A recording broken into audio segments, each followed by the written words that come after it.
کہ بہت یعنی یہ قانون جو وقف ترمیمی قانون جو بنایا گیا ہے یہ انتہائی ظالمانہ قانون ہے، انتہائی غیر منصفانہ، اور ہم سے جو ہے ہمارے جو رائٹس ہے، جو قانونی حق ہے وہ ہم سے چھین رہے ہیں۔ جیسا کہ میں آپ کو بتائی کہ 2014 کے بعد سے ہمارے تمام ہندوستان کا جو دستور ہم کو جو حق دیتا ہے اور یہاں پر ہم کو جو قانونی حقوق حاصل ہیں اس کو چھین رہے، کس طرح سے چھین رہے ہیں کہ قانون بنایا جا رہا ہے۔ لہٰذا آپ دیکھیں گے کہ طلاق ثلاثہ کا بھی قانون جو ناحق جو ہے ہماری شریعت میں مداخلت ہے، اس کے بعد CAA-NRC کو آپ دیکھ لیجئے، CAA-NRC بھی جو ہے مسلمانوں سے ان کی شہریت کو جو ہے چھیننے والا قانون ہے،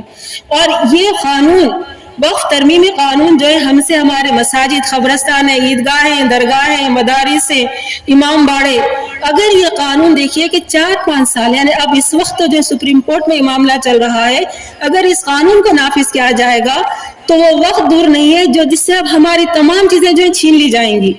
یہ قانون دیکھیے کہ ترمیم کے نام سے لایا گیا، یعنی وقف ترمیمی قانون، لیکن جو ہے یہ مکمل موجودہ جو قانون تھا اس کو رد کرتے ہوئے جو ہے یہ قانون لایا گیا۔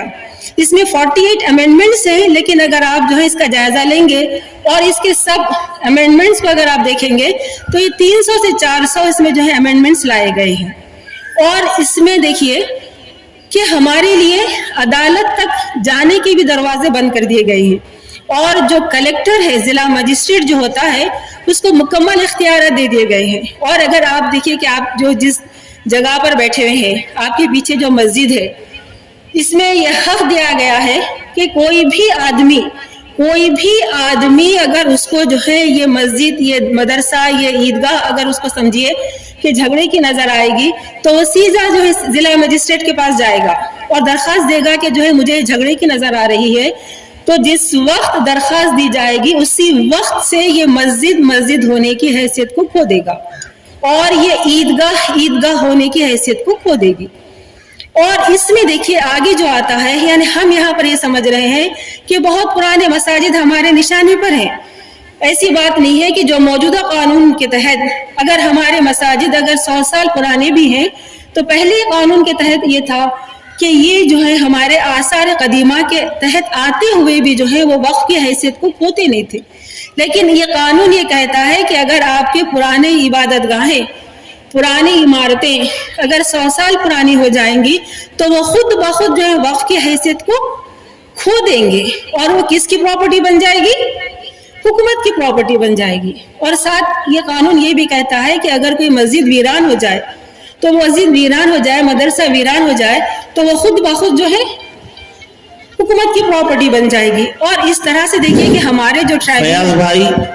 یہ خواتین کو ادھر سے بھیج دیں، پیچھے سے، یہاں آگے جگہ نہیں ہے۔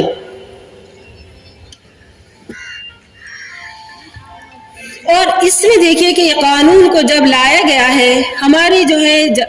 یعنی برسر اقتدار جماعت کی طرف سے یہ کہا گیا ہے کہ ہم جو ہے مسلمان عورتوں کو فائدہ پہنچانے کے لیے اور پسماندہ مسلمانوں کو فائدہ پہنچانے کے لیے لا رہے ہیں، تو ہم ان سے پوچھنا چاہیں گے کہ کیا وقف پراپرٹی سے صرف غریب لوگ ہی فائدہ اٹھاتے ہیں؟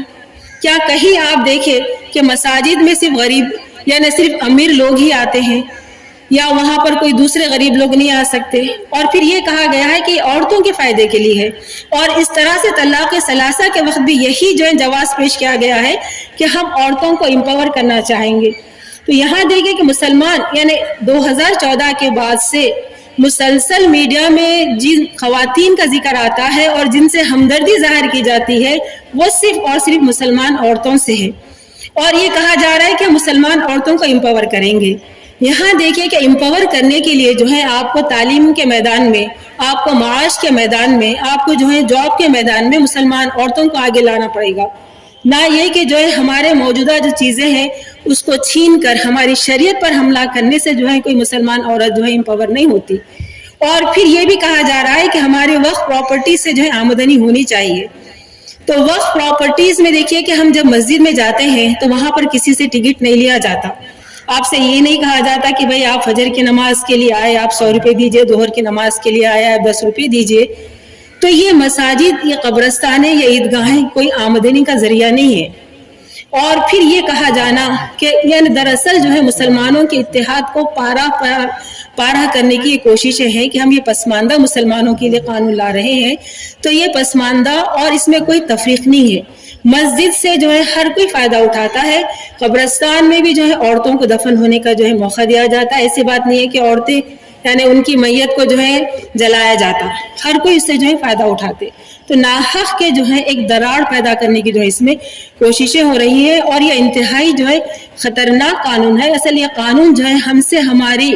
تمام چیزیں جو وقف پراپرٹیز ہے جو ہمارے آبا و اجداد کی دی ہوئی جو ہے امانت ہے وہ ہم سے وہ چھیننا چاہ رہے ہیں اور ان کے اپنے دوستوں کو جو ہے یہ پراپرٹیز کو جو ہے دینا چاہ رہے ہیں. اور اس میں دیکھیے کہ جو بات آتی ہے کہ اگر آپ مدرسے کو اور کسی چیز کو جو ہے سوسائٹی بنائے, ٹرسٹ بنائے کہ آپ اس کی جو ہے اچھی طرح سے نگہداشت کریں گے تو وہ سوسائٹی بنائیں گے. اگر آپ ٹرسٹ بنائیں گے کسی وقف پراپرٹی کے اوپر تو وہ وقف پراپرٹی جو ہے آپ کے ہاتھ سے چلی جائے گی, وہ جو ہے مزید وقف پراپرٹی نہیں ہوگی. اور پھر اس میں جو کہا جا رہا ہے کہ آپ جو ہے اس میں وقف برائے استعمال کو جو سب سے بڑا خطرناک ہے وقف برائے استعمال کو ختم کر دیا گیا ہے. بہت ساری عبادت گاہیں ہمارے ہندو بھائیوں کی جو عبادت گاہیں ہیں, مندریں ہیں, سکھ بھائیوں کے جو گردوارے ہیں, ہمارے عیسائی بھائیوں کے جو چرچز ہیں, تمام کے تمام دیکھیے کہ جو کئی قدیم زمانے سے جو ہیں وقف برائے استعمال ہی ہیں. اگر آپ جو ہے دوسری عبادت گاہوں کو دیکھ لیں, کئی عبادت گاہیں ایسے کسی کے پاس کاغذات نہیں ہیں جو کافی زمانے سے جو استعمال میں آ رہے ہیں,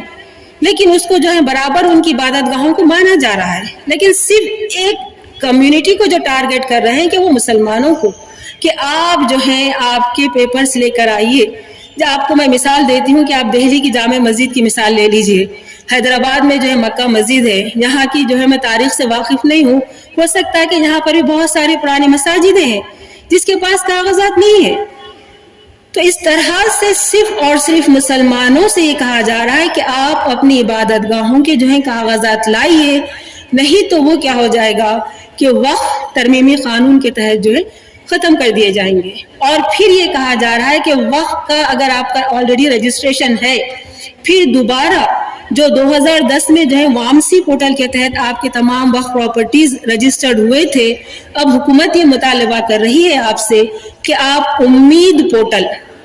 پورٹل جو بنایا گیا ہے اس پر آپ رجسٹر کریں. اور یہاں بھی دیکھیے کہ رجسٹریشن کے لیے صرف اور صرف انفرادی لوگوں کو 3 مہینے کا وقت دیا گیا ہے اور جو ہے یہاں کی ریاستی حکومتیں جو ہوتی ہیں ان کو 6 مہینے کا وقت دیا گیا ہے.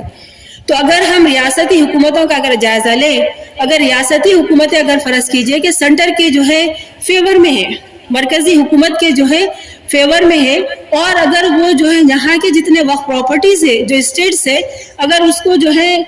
وہ وائی فائی اویلیبل نہیں کریں گے تو وہ تمام وقف پراپرٹیز جو ہیں چلے جائیں گے. اور اس میں یہ کہا جا رہا ہے کہ آپ 5 سال کے جو ہے پریکٹسنگ مسلم ہو, 5 سال تک آپ کو ثابت کرنا پڑے گا کہ آپ مسلمان ہیں تو آپ جو ہے کسی پراپرٹی کو جو ہے وقف کر سکتے, کوئی آپ مسجد بنا سکتے. یعنی حکومت دیکھے گی, مطلب یہ ہے کہ آپ کے مسلمان ہونے کا سرٹیفکیٹ کون دے گی, ہمارے پتہ نہیں ضلع مجسٹریٹ دے گا یا حکومت دے گی, حکومت کا کون سا ادارہ دے گا, آپ 5 سال تک پریکٹس کریں یا نہیں کریں. اور اس کے بعد دیکھیے کہ غیر مسلم جو بھائی ہیں ان سے بھی جو ہے اس حق کو چھین لیا گیا. غیر مسلم بھائی بھی جو ہے ہمارے لیے جو ہے وقف کیا کرتے تھے. یہ قانون کہتا ہے کہ غیر مسلم جو ہے بھائی بہن جو ہے وقف کیے وہ تمام چلے جائیں گے. تو اس سے ہوگا یہ کہ بہت عرصے سے جو ہے ہمارے راجستھان, ہریانہ وغیرہ میں غیر مسلم جو ہے بھائیوں کی طرف سے جو وقف پراپرٹیز جو ہے ہم کو دیے گئے ہیں وہ تمام ہم سے چھین لیے جائیں گے. اور اس کے اندر دیکھیے کہ جو آتا ہے کہ لمیٹیشن ایکٹ جو ہے دوسرے تمام مذاہب کے ماننے والوں کے لیے آج بھی وہ لوگ فائدہ اٹھاتے ہیں اور ان کے لیے لاگو ہے. لمیٹیشن ایکٹ دیکھیے کہ کیا ہے کہ اگر کوئی زمین پر ناجائز قبضہ کر لیے 12 سال تک تو اس سے ہوگا یہ کہ کوئی اگر آبجیکٹ نہیں کرے تو وہ پراپرٹی اسی کی مانی جائے گی. لیکن جو ہے اس کے لیے استثناء تھا مذہبی جائیدادوں کے لیے. یعنی اگر ہماری کسی مسجد پر کسی کا قبضہ ہو جائے اور کافی یعنی 50 سال بھی ہو جائے, 100 سال بھی ہو جائے, اس پر ہم جو ہے عدالت کے ذریعے سے جا کے اس کو ہم کلیم کر سکتے تھے. لیکن اب یہ کہا جا رہا ہے کہ یہ قانون جو ہے ناجائز قابضین کو جو ہے مالک بنا رہا ہے. اور لمیٹیشن ایکٹ کے تحت دیکھیے کہ ہمارے پاس جو ہیں پنجاب اور ہریانہ میں آزادی کے وقت جو ہیں بہت سارے مساجد، بہت ساری عیدگاہیں لوگ جو ہیں وہاں سے جو چھوڑ کر چلے گئے اور آج بھی جو ہے خالی ہیں. تو یہ قانون کیا کرے گا کہ ہمارے پنجاب، ہریانہ وغیرہ کے جو ہے مساجد، عیدگاہوں کو جو ہے ناجائز قابضین کے جو ہے حوالے کر دے گا. اور لمیٹیشن ایکٹ کے تحت دیکھیے کہ دہلی میں جو مسلمانوں کی بہت سارے 122 پراپرٹیز ہیں جس پہ مرکزی حکومت قبضہ کیے ہوئے ہے، تو اس سے کیا کرے گی کہ وہ اپنے آپ کو مالک بنا لے گی. ہمارے تمام پراپرٹیز جس پر وہ قبضہ کیے ہوئے ہیں سالوں سال سے، وہ جو ہے وہ مالک بن جائیں گے. اگر آپ جو ہے خالی دہلی کے وقف پراپرٹیز کا جائزہ لیں گے، اگر دہلی کے وقف پراپرٹیز بھی جو ہے حکومت ہم کو دے دے گی تو مسلمان وقف کی جو بورڈ ہے وہ مالا مال ہو جائیں گے. اور اس کے اندر دیکھیے کہ وقف بورڈ جو ہے ہمارے اسٹیٹس کے اور سینٹرل وقف کونسل جو ہے اس میں غیر مسلموں کو نمائندگی دی گئی ہے،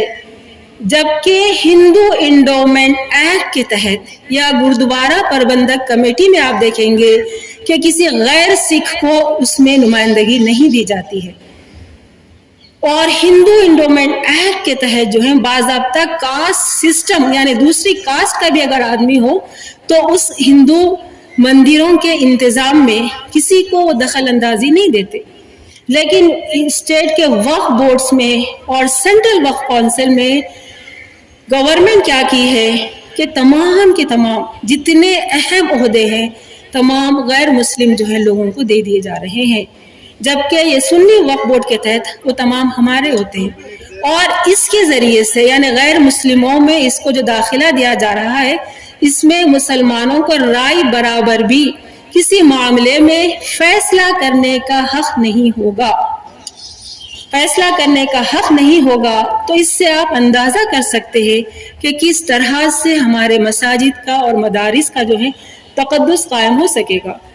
کوئی قائم نہیں کر سکیں گے. جس طرح سے جو ہے ہندو انڈومنٹ ایکٹ کے تحت وہ باضابطہ اپنے کالجز، اپنے ہاسپٹلز میں غیر مذہب کے لوگوں کو امپلائیز تک نہیں رکھ سکتے، امپلائیز بھی نہیں رکھتے. اور اس کے ساتھ ساتھ دیکھیں کہ اوور رائڈنگ ایکٹ جو ہے، اوور رائڈنگ ایکٹ کیا ہے کہ بہت سارے معاملات میں اس میں ہوتا یہ کہ سول میٹرز میں، جیسا کہ آپ فرض کیجئے کہ کوئی روڈ پہ سے جو ہے جلوس جا رہا،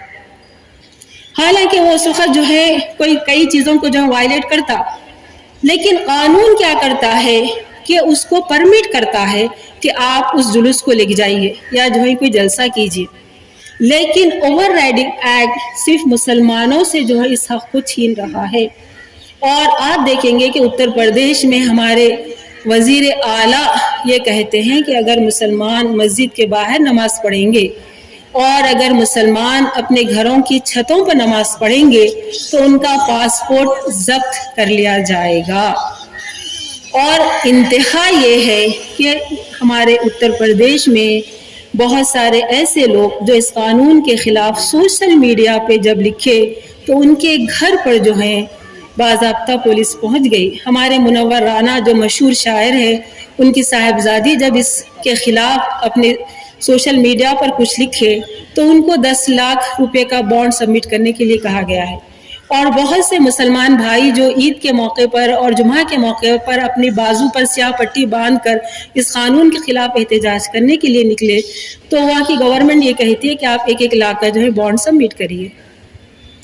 تو لہٰذا چونکہ وقت کم دیا گیا ہے، مجھے 15 منٹ کے اندر بولنے کے لیے کہا گیا ہے، تو میں اپنی بات ختم کرنے سے پہلے یہ کہوں گی کہ یہ قانون جو ہے ہندوستان کی ڈیموکریسی پر حملہ ہے، ہندوستان کی جو جمہوریت ہے اس پر حملہ ہے.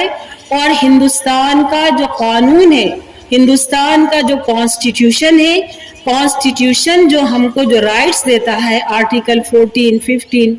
25, 26, 29, 30، یہ تمام رائٹس کو ہم سے چھین رہا ہے. اور یہ قانون غیر قانونی جو ہے قانون ہے، اور یہ غیر مساوی قانون ہے، یعنی مسلمانوں کے ساتھ امتیاز برتتا ہے اور مسلمانوں کو دستور میں دیے گئے اختیارات ہم سے چھین رہا ہے. اور یہ قانون نیچرل جسٹس کے خلاف ہے، نیچرل جسٹس کے خلاف ہے، غیر مساوی قانون ہے. اور یہ قانون مسلمانوں کو ہندوستان میں دوسرے درجے کا شہری بناتا ہے. دوسرے درجے کے شہری سے جو تمام پاورز، جو تمام قانونی اختیارات چھین لیے جاتے ہیں، وہ یہ ہم کو بناتا ہے. تو میں آخر میں تمام بہنوں سے یہ کہوں گی کہ انشاءاللہ ہمارے اکابر علماء اس قانون کے یعنی ہٹانے کے لیے اور وقف کے تحفظ کے لیے ہم کو جو چیز کہیں گے، ہمارے اکابر علماء یہ کہیں گے کہ آپ کو فلاں فلاں چیز کرنی ہے، اس کا تحفظ کرنا ہے، آپ کو اپنے مسجدیں بچانا ہے، قبرستان بچانا ہے، عیدگاہیں بچانا ہے، تو آپ اس کے لیے راضی ہوں گے یا نہیں ہوں گے؟ آپ یہ بتائیے کہ اگر آپ کو آپ کی مسجدیں بچانے کے لیے آپ کو نکلنا پڑے گا، قربانی دینا پڑے گا، تو نکلیں گے؟ ہاتھ اٹھائیے. انشاءاللہ تعالی ہم اپنی مساجد، مدارس، قبرستان، عیدگاہیں بچانے کے لیے ہر وہ قربانی دیں گے جو ہمارے اکابر علماء ہم کو کہیں گے. اور یہ غیر منصفانہ، ظالمانہ قانون کو ہم حکومت سے یہ کہیں گے کہ یہ قانون ہم سے ہٹا لیا جائے اور ہم کو جو ہے ہماری شناخت کے ساتھ، ہماری تہذیب کے ساتھ، ہمارے مذہب کے ساتھ ہم کو رہنے کا حق دیا جائے. اسی کے ساتھ میں اپنی بات کو ختم کرتی ہوں. وآخر دعوانا الحمدللہ رب العالمین. کے لیے آپ نے تشکیل بھی فرمائی اور ہماری آئی ہوئی تمام خواتین نے اپنے جذبات کا، میں ہماری مہمان مقررہ کا شکر گزار ہوں کہ ان کے سوال پر آپ نے ہاتھ لہرا کر، اٹھا کر اپنے جذبات کا اظہار کیا. اللہ تبارک و تعالی آپ سب کو جزائے خیر عطا فرمائے.